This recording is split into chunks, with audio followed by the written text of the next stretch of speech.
Assalamualaikum warahmatullahi wabarakatuh. Waalaikumsalam warahmatullahi wabarakatuh. Perkenalkan, saya Maulida Hasanah, calon guru penggerak angkatan 9 dari SMA Negeri 1 Karangginangun, Kabupaten Lamongan. Pada kegiatan ini nanti saya akan melaksanakan wawancara dengan beberapa kepala sekolah. Nah, untuk wawancara awal akan saya lakukan dengan Bapak Kepala Sekolah SMA Negeri 1 Karangginangun, Bapak Dr. Andes Alinuddin, Magister Pendidikan.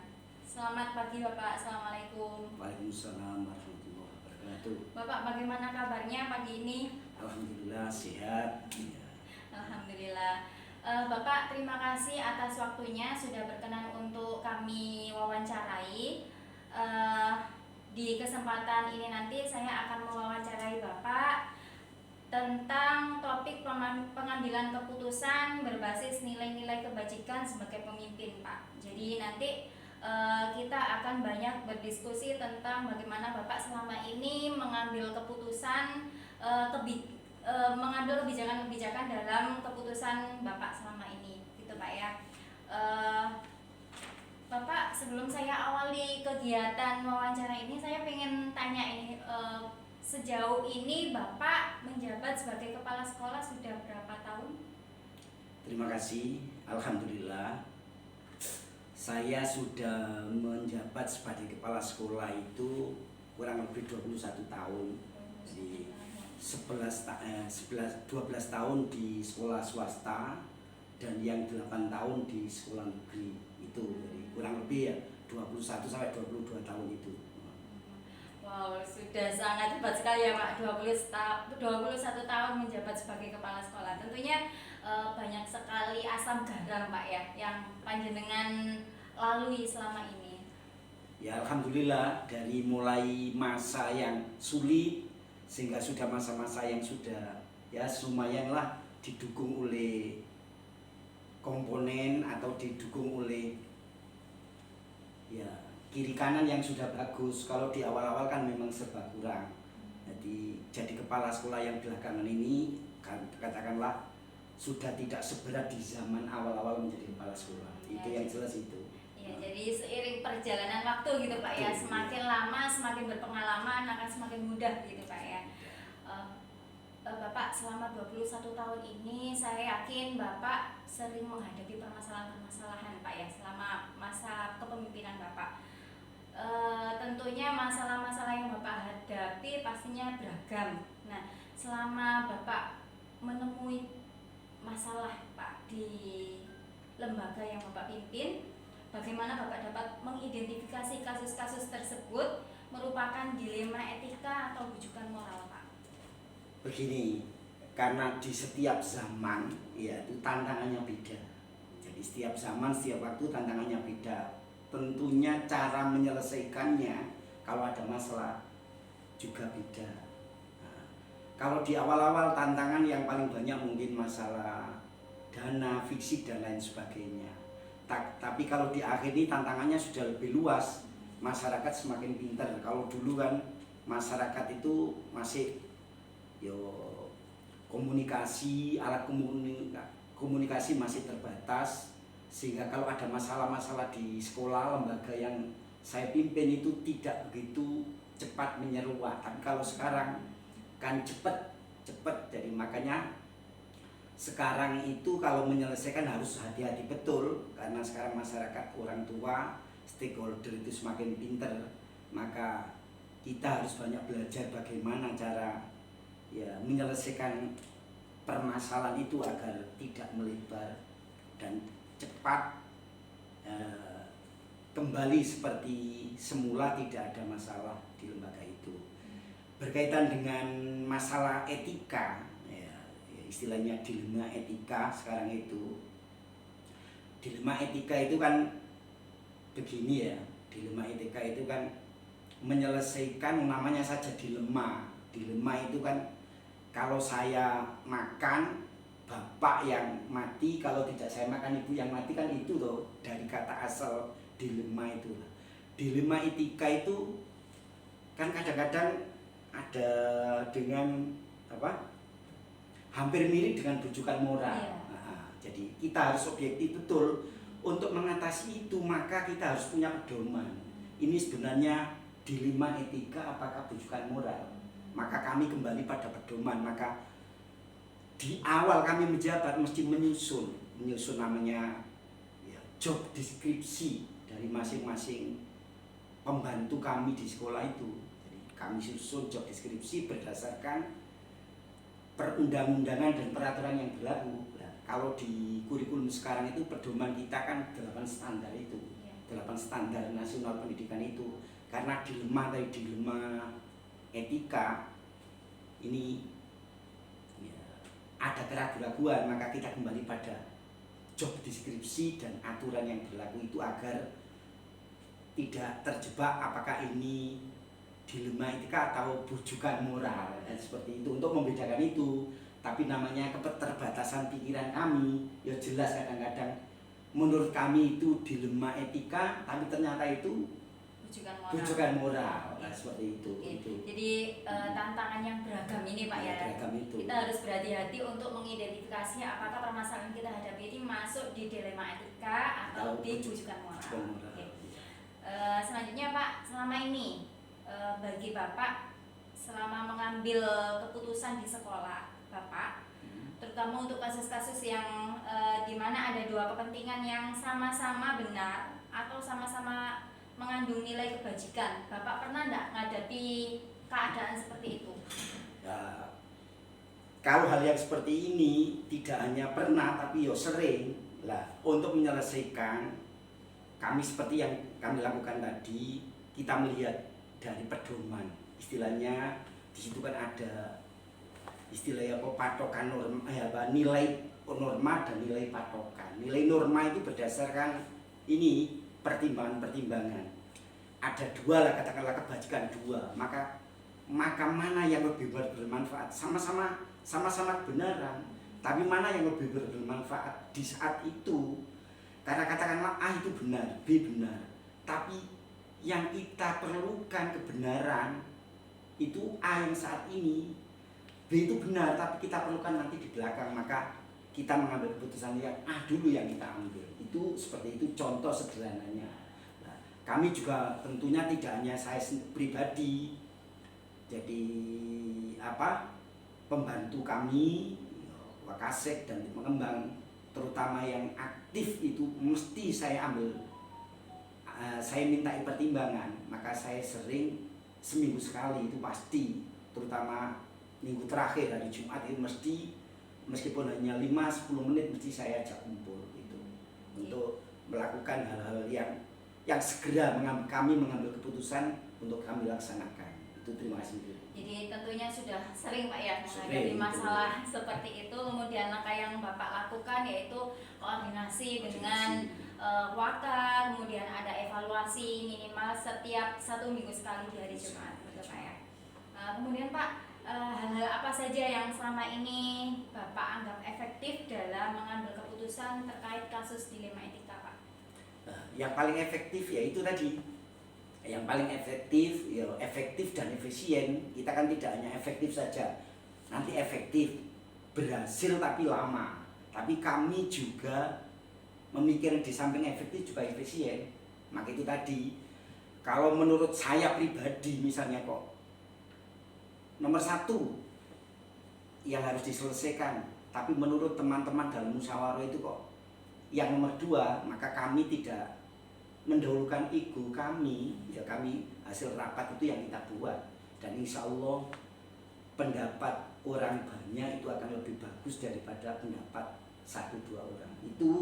Itu prinsip kami. Jadi kami kalau memimpin itu kebersamaan.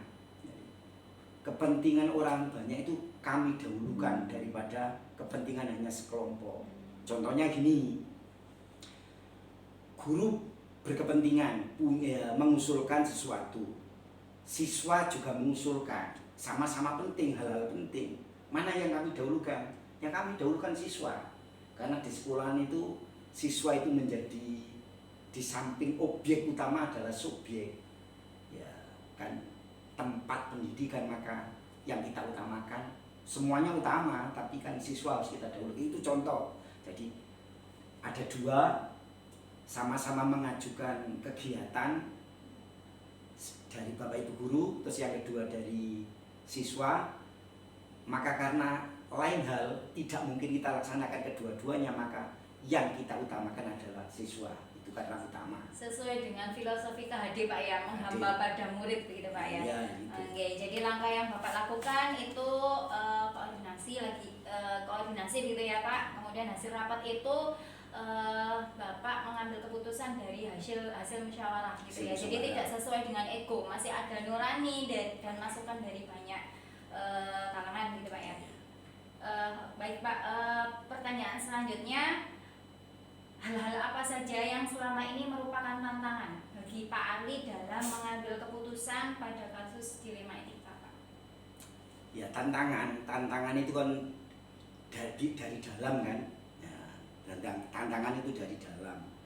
Maka sebelumnya kami identifikasi dulu apa tantangan itu yang perlu agak segera menjadi peluang. Ya, tantangan itu bisa menjadi peluang.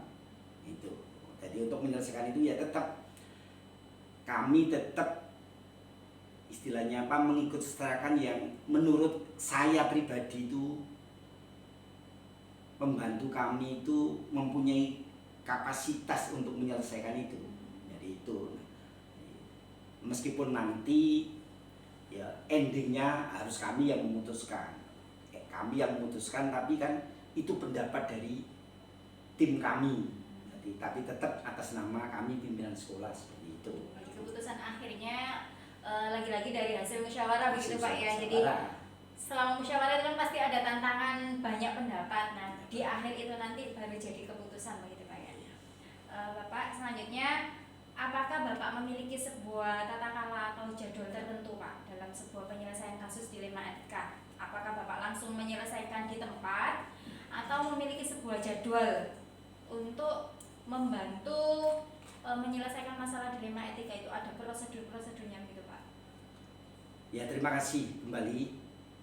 Seperti yang saya katakan, kami bekerja secara teamwork. Maka setiap penyelesaian itu mesti kami melakukan ada tata caranya. Makanya kami punya jadwal, ada jadwal harian. Jadwal harian itu bisa dilakukan atau bisa insidental. Jadi tetap kami jadwalkan, harian itu tetap kami jadwalkan, karena kalau ada masalah itu kan hadirnya tidak tertentu, tidak bisa dijadwal, bisa insidental, maka itu bisa kita selesaikan hari itu juga. Asalkan kami tidak ada dinas luar. Kalau kami tetap di tempat, insya Allah kami selesaikan. Saya mesti menjadwal paling akhir 1 kali 24 jam harus kita selesaikan di rumah IDK itu. Itu. Terus untuk hal-hal yang lebih besar, yang lebih besar itu memang kami jadwalkan. Ada yang lebih besar itu kami jadwalkan tadi ya setiap akhir minggu, yaitu hari Jumat atau di awal minggu, hari Senin setelah upacara itu. Makanya kadang-kadang kan kami setelah hasil penyelesaian itu kami sampaikan kepada stakeholder di SMA, yaitu lewat pembinaan, itu lewat di awal bulan itu ya, seperti itu. Jadi ada prosedur jelas, itu prosedurnya ada. Kami itu masalahnya itu apa? Kalau misalnya itu agak ringan ya tertentu saja. Kalau agak kompleks ya kami harus menghadirkan sampai ke kelasnya wali kelas dan guru BK, itu kami aja seperti itu. Ya, jadi menyesuaikan dilema etika apa yang terjadi saat itu Pak ya. Semisal perlu penanganan kuratif langsung, jadi diselesaikan saat itu. Tapi semisal penanganannya perlu waktu, perlu ada konferensi gitu yang di pihak-pihak terkait, baik waka, wali kelas maupun guru BK, atau melibatkan siswa dan orang tua, itu berarti terjadwal begitu Pak ya? Terjadwal, istilahnya konferensi. Kalau di BK itu konferensi kasus itu seperti itu. Pak, adakah sosok seseorang atau faktor apa yang selama ini mempermudah atau membantu Bapak dalam mengambil keputusan terkait dilema etika? Ya ada, mestinya ada. Kami punya top figur ya, yang menjadi yang menjadi panutan kami itu ada, yaitu guru kami dulu. Jadi bagaimana cara menyelesaikan D5 etika itu ya berdasarkan pengalaman kami, ikut rapat, ikut workshop, dan tidak hanya di sekolah, ya di masyarakat itu, oh gini ya menyelesaikan ini, efektif itu pakai ini dan lain sebagainya, seperti itu. Karena menyelesaikan, katakanlah gini, D5 etika yang sama di tempat A dengan di tempat B, otomatis penyelesaiannya beda. Nah, makanya bergantung situasi dan kondisi saat itu. Nah, seperti itu. Ya, contohnya gini aja loh. Ada orang haus, satu gelas cukup, tapi kan ada orang yang satu gelas itu belum cukup. Nah, itu melihat situasi seperti itu menyelesaikan. Ya, jadi ada figur yang Bapak jadikan bisa memberi masukan, kemudian Bapak juga tidak menutup diri, ada sharing dengan sesama kepala sekolah atau dengan unsur-unsur lain, baik di masyarakat atau di tempat lain gitu ya. Pak, terakhir, dari semua hal yang telah Bapak sampaikan tadi, pembelajaran apa yang dapat Bapak petik dari pengalaman Bapak selama mengambil keputusan dilema etika, Pak? Ya, selama ini yang kami lakukan, ya, pelajaran yang kami petik dari menyelesaikan itu menambah pengetahuan kami, sehingga kami dituntut untuk banyak belajar lagi. Karena kami itu kan termasuk, gampangannya itu generasi lama, dan kebetulan ditakdirkan Allah untuk sudah di zaman yang modern, maka kami harus banyak belajar. Istilahnya harus menyesuaikan diri dan harus belajar kembali, ya, terutama di bidang IT. Kami harus terus mengupgrade diri agar apa yang kami hadapi itu tidak terlalu, istilah wong Jawa, kepontal, tidak terlalu jauh kalau tertinggal. Tapi kami mengakui bahwa seusia kami ini dibandingkan dengan generasi yang baru memang jauh berpikirnya.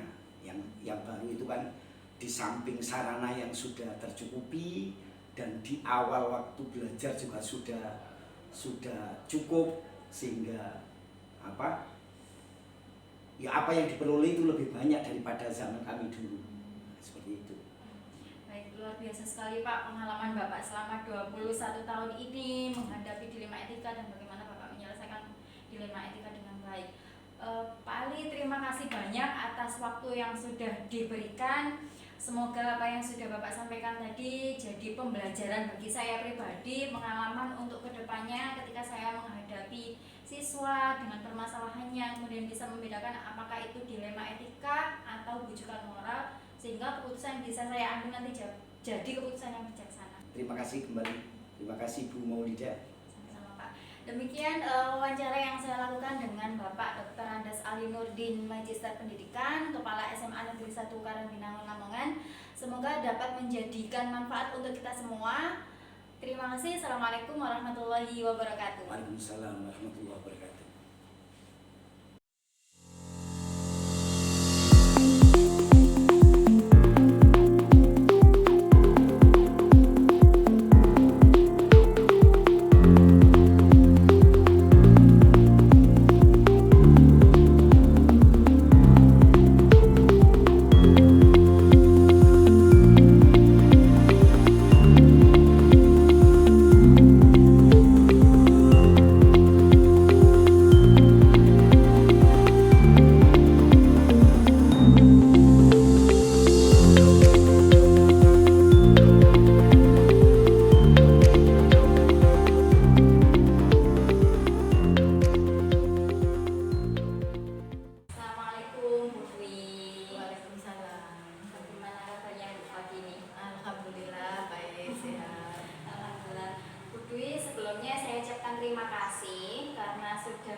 Sudah berapa lama Bu menjabat sebagai kepala TK di Win?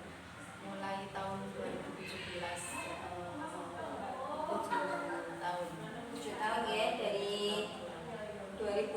ya. Tentunya selama 7 tahun itu sudah melewati asam garam Bu ya. Banyak sekali. Menghadapi banyak warna bersama anak-anak gitu ya. Bu, saya nanti ingin mewawancara Ibu, jadi saya ajukan beberapa pertanyaan. Yang pertama, selama Ibu menjabat sebagai kepala TK, bagaimana Ibu dapat mengidentifikasi kasus-kasus itu merupakan dilema etika atau bukan moral? Cara mengidentifikasi ya kita menelaah apa yang terjadi, misalnya kenakalan anak itu kan termasuk di etika ya. Di sini tuh banyak sekali, namanya juga anak-anak ya, banyak sekali masalah-masalah seperti itu.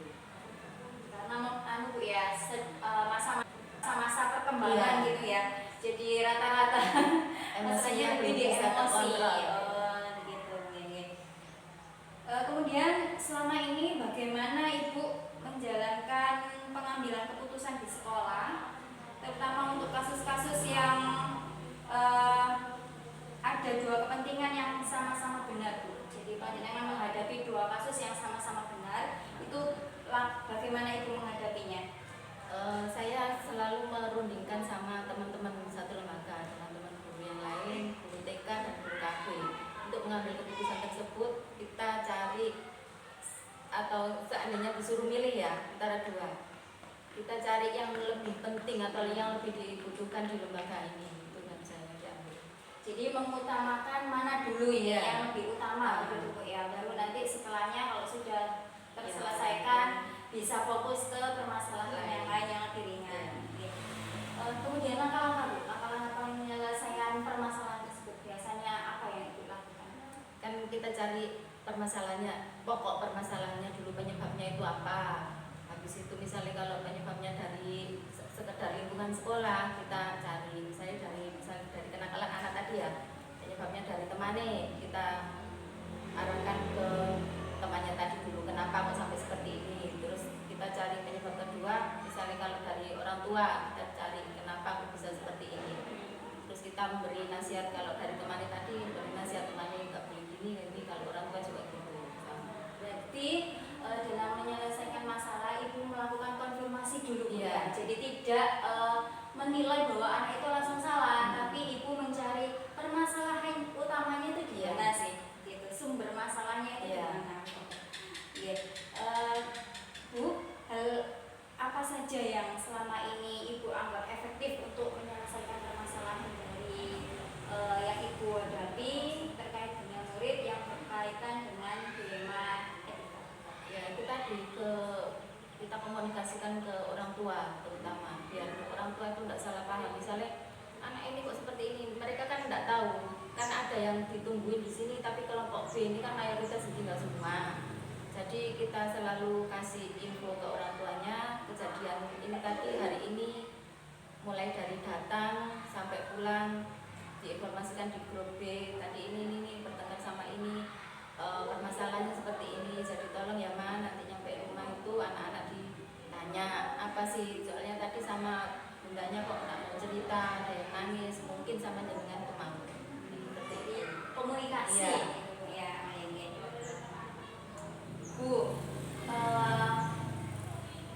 tantangan yang Ibu hadapi dalam menyelesaikan permasalahan siswa kaitannya dengan dilema etika selama ini? Tantangannya anaknya sulit sekali untuk diarahkan atau diatur. Itu sing kalau ke orang tuanya kadang minta bantuan orang tuanya juga orang tuanya cuek, nggak mau, wis pasrah kok jare gurune. Wis jadi tenang buku lah, kita kan nggak berani. Kalau sistem mukul atau kasih keras, kasih sanksi ke anak, nanti takutnya ke mental mereka. Jadi ini Bu ya, orang tua yang kurang proaktif ya, tidak bisa diajak kerjasama yang menjadi tantangan yang Ibu hadapi ya. Selanjutnya Bu, apakah Ibu punya tata cara atau jadwal dalam penyelesaian masalah yang Ibu hadapi, atau biasanya kalau menghadapi permasalahan itu langsung diselesaikan saat itu juga?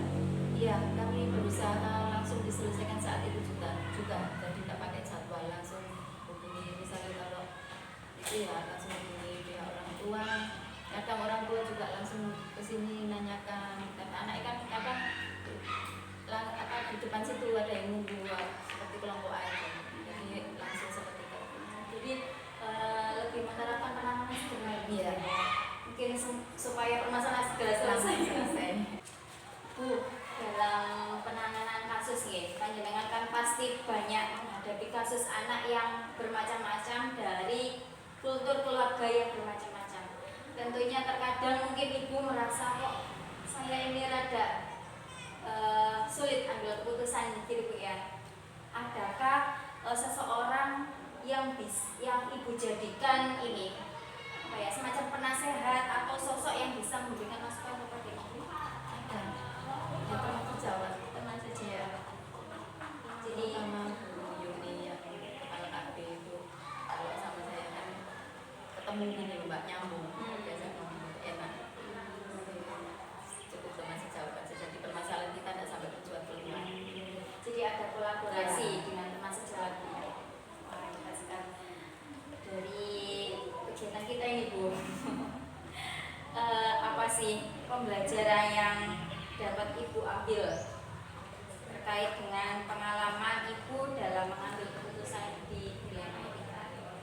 Ya pelajaran yang saya ambil itu ya kita tidak boleh berusaha mengambil keputusan itu, misalnya anak ini yang salah atau anak ini yang salah, kita tidak boleh memutuskan itu sebelum kita tahu apa penyebabnya. Dicari pokok masalahnya Iya. Bu ya, tidak langsung menjudge anak itu seperti ini, Iya. tapi panjenengan mencari dulu apa sih yang menyebabkan anak ini sampai begitu seperti ini. Ya Bu, luar biasa sekali, saya nggak bayangkan panjenengan menghadapi anak-anak kecil yang dengan banyak warna itu Bu ya. Jadi salut dengan panjenengan yang sudah menjabat melaksanakan tugas ini selama 7 tahun. Luar biasa, semoga ini juga menjadi pengalaman bagi saya dan bisa saya jadikan pembelajaran untuk bisa menjadi sosok yang bijaksana ketika menghadapi sebuah masalah. Terima kasih Bu Dwi atas waktu dan kesempatan